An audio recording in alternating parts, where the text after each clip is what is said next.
Hello everybody, today I'm going to be telling you about regular jails, county jails, and what to expect. I'm going to give you a few reasons why you might wind up in a situation like that. I'm going to tell you a couple of options to get yourself out of actually going to jail, and I'm going to be explaining to you what to expect if you do wind up in jail. I'm going to be explaining to you what it's like for my situation personally.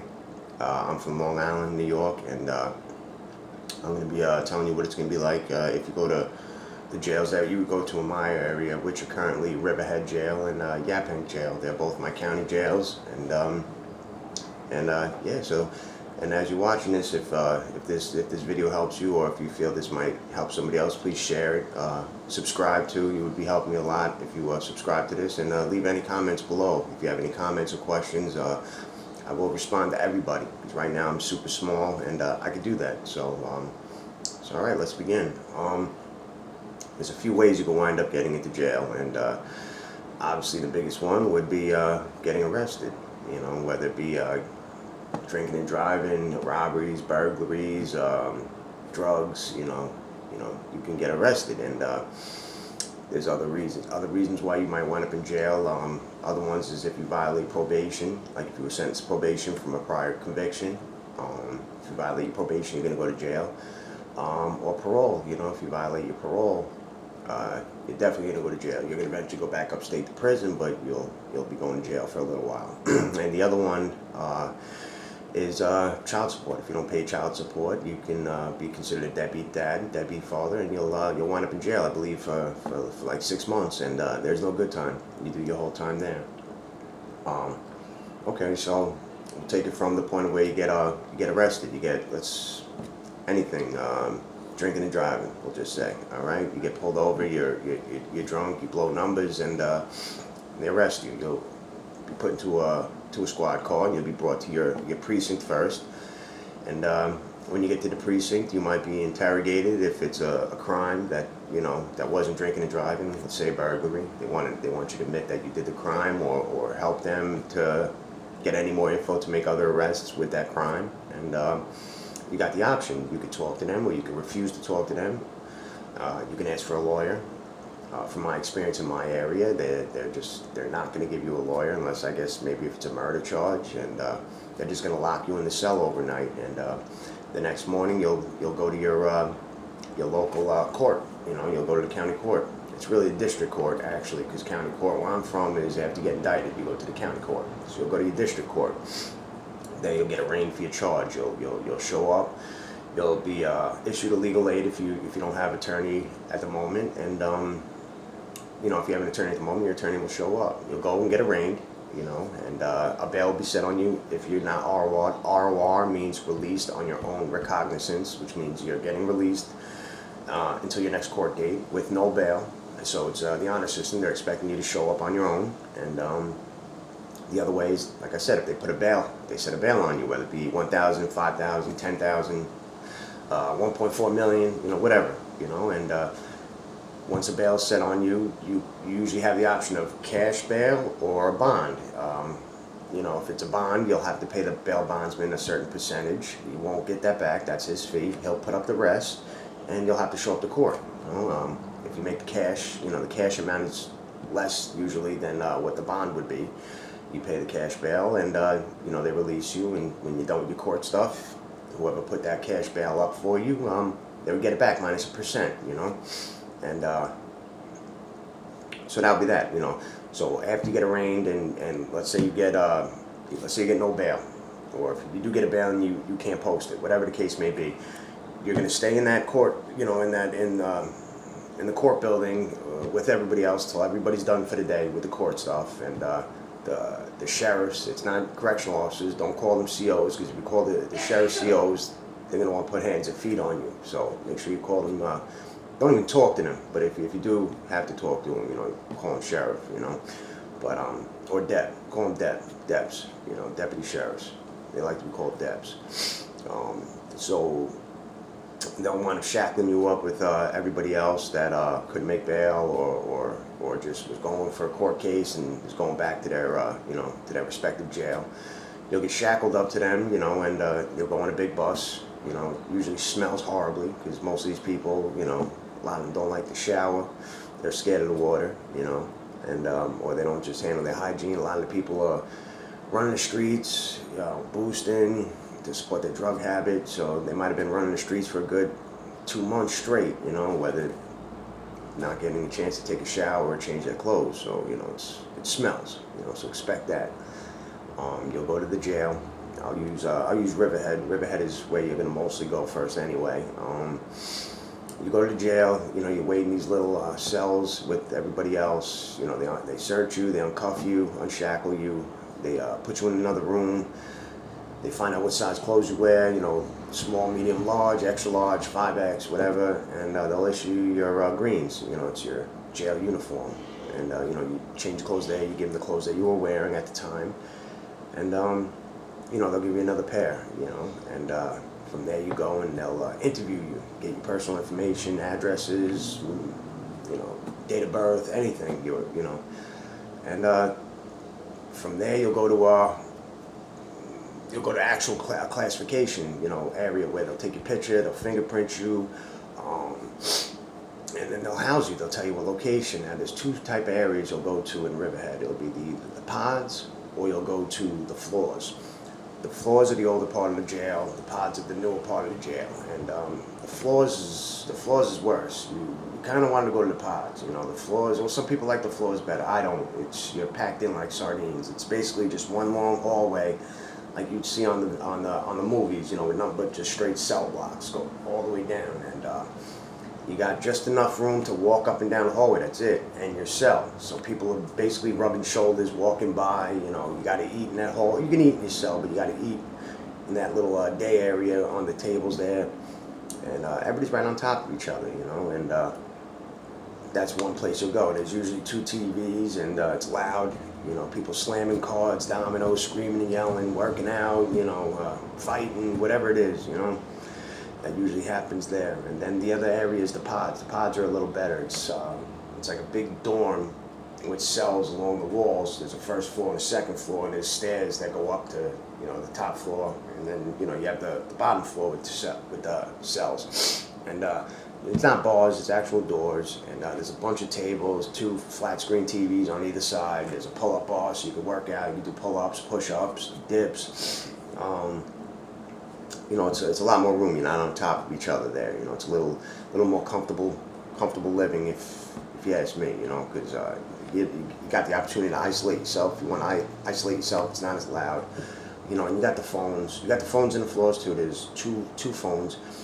In the pods, there's 4 phones, you know, but it's expensive where I'm at to make phone calls. Unless it changed, the last time I was there, it's $5 a click. A click is 15 minutes. You know, upstate, it's only like $1.35 or $1.40 for a half-hour click. You know, so it's a big difference from being in the county jail from being in a state prison in New York. You know, you just do what you got to do. You just go there, and they used to have bunkies in the pods. There's no more bunkies, so whether you're in the floors or you're in the pods, it's all single bunks, single cells, whatever you want to call it.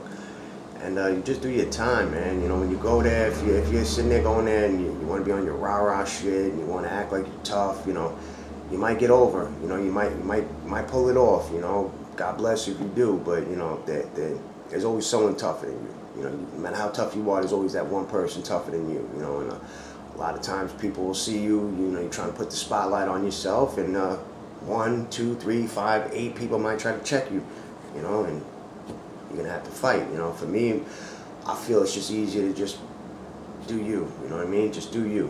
You wanna watch TV, read books, do your push-ups, that's your best bet. Me personally, I like to play poker. Not the brightest thing to do. Fights happen over cards all the time, but that's how I kill my time. I play a lot of poker. I'll wake up, eat my breakfast, go back to sleep, wake up, eat lunch, and then I'll stay up. You know, I'll drink my cup of coffee, and I'll hop on the poker table, and I'll usually play poker until the end of the night. You know, I'll make sure I get my shower in, and then just take it down for the night and read. You know, and do the same thing every day. Stay out of trouble. I try to stay out of trouble that way. But in Riverhead, everything comes to you. Your meals come to you. You know, your meds come to you. You know, there's no reason to leave other than when you go to yard. And the yard, you know, you just go with your dorm, your pod, your floor. Sometimes they'll integrate the 2 floors or 2 pods, you know, and there's really not much to do. We play basketball, you can jog, and do pull-ups and push-ups. There's really nothing else there in Riverhead to do. Stand around, whatever, you know, that's about it. But, you know, you got the yard. You got the law library. If you're fighting a case, you can go to the law library, and someone will help you, try to help you get a better understanding of your position, your predicament that you got yourself into, and hopefully get yourself out of it, you know, because that's always the goal. The less amount of jail time or prison time, the best, you know. Nobody's perfect. We all done, if you're in this position, you've done something wrong, but, you know, you're always trying to get the least amount of time. So the more knowledge you have, the more power you have, the more you have to work with, you know. So it's, if you got a charge and you're fighting it, the best thing you could do is just to learn. You got nothing but time now at this point, so you might as well learn. Go to the law library and learn about your case, learn about prior cases that had the same charges and how those were handled and those were dealt with, you know, and try to work for yourself. You're fighting for your own self. You're fighting for your freedom, so it's worth it. It should be worth it. It was worth it for me, you know, so other than law library, you got medical. You know, if you have issues, medical issues that are a big deal, you will go. You'll get your call out to medical. There is a dental call out, but they more or less just pull your teeth out there. You might get a cavity filled or something like that, but they love to pull teeth. It's just easier for them. So don't expect any special dental work or cosmetic dentistry. You're not getting none of that. No whitening, none of that. None of that. So don't expect it in the county jail. But you know, you get your 3 meals. The meals are decent, I guess. You know, considering where you are, you know, it's a lot of pasta meals, chicken, mashed potatoes, beets. You know, there's a vegetable, there's a meal, and there's a side dish with every meal.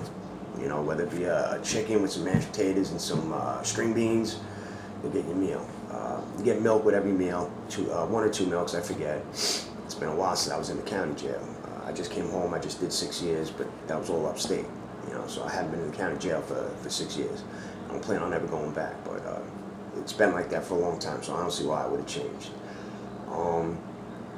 You know, you just do your time. You just do your time. That's the biggest thing, you know. You don't do someone else's time. Don't worry about what the next man is doing. Just worry about what you're doing and do your time. And if anybody approaches you and starts something with you, you're going to have to handle it. You know, if you're doing what you're supposed to do, chances are very slim that someone's going to just run up to you and just start messing with you. You know, I'm not saying it doesn't happen, but I'm saying that the chances are slim. You lower your chances if you do what you're supposed to do. You know, and don't be a bitch in jail either. You know, if someone's approaching you and they're trying to violate you or disrespect you, handle it. You're always trying to handle it with words. You know, try to talk your way out of it. You know, but let the person know you're not the one. You know, you're not going to allow them to abuse you in any way, shape, or form, and you're going to nip it in the bud if they pursue that. You know, and if you got to fight, you fight, man. You know, no matter how scared you are, you just punch them right in the mouth. You know, everybody's tough till they get punched in the mouth. You know, you'll learn that. You'll learn that. A lot of people are tough with their mouth. You know, you punch them right in the mouth, and all of a sudden they're shocked. Oh, what'd you do that for? You know, so one person sees you put your hands on someone else, you'll probably get left alone after that. You know, unless you got gang issues. You know, and that's a whole nother video. You know, I don't recommend it. You know, but yeah, that's the jail stuff. You know, and you'll keep going to court. You might get your bail lowered, possibly be able to post your bail after that. You can either take a cop out, where you'll plead guilty sometimes to a lesser charge.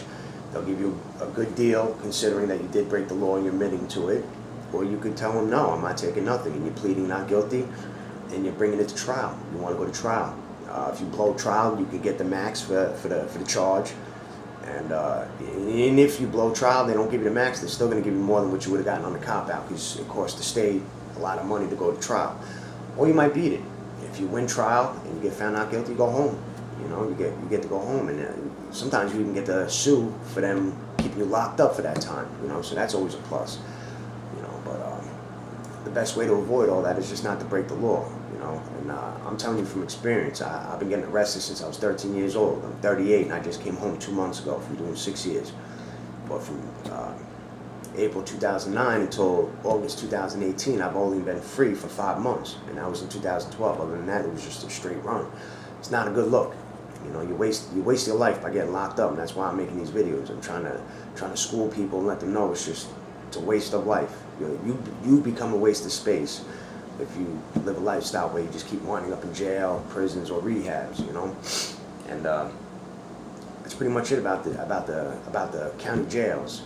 Like I said, I'm new to this, and I will be making more videos, and I will break everything down to more detailed sections where I can explain more to you. But please feel free to ask any questions in the comment section, you know, and I will respond. And if I see any of the questions are worth a video, I'll actually make a whole video on that question, and I'll mention your name, that, you know, it was you that asked that question. This is what the video is for.